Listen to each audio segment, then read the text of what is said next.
في مكان بعيد حيث تتراقص أشعة الشمس على قصور من كريستال تقع مملكة فريدة من نوعها، مملكة يطلق عليها اسم مملكة الحب. هناك حيث تنبض القلوب بنور خاص وتقاس قيمة كل إنسان بصدق مشاعره وطهارة روحه.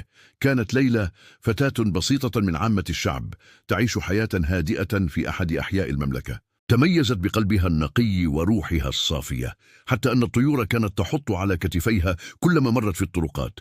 لم تكن تعلم أن قدرها سيتغير في لحظة واحدة. في صباح يوم خريفي بدأت سحب سوداء تتجمع فوق المملكة. ظهرت قوة غامضة تدعى ظلام القلوب، تسللت ببطء إلى المملكة، تسرق دفء المشاعر من قلوب الناس وتحولهم إلى كائنات باردة خالية من العواطف.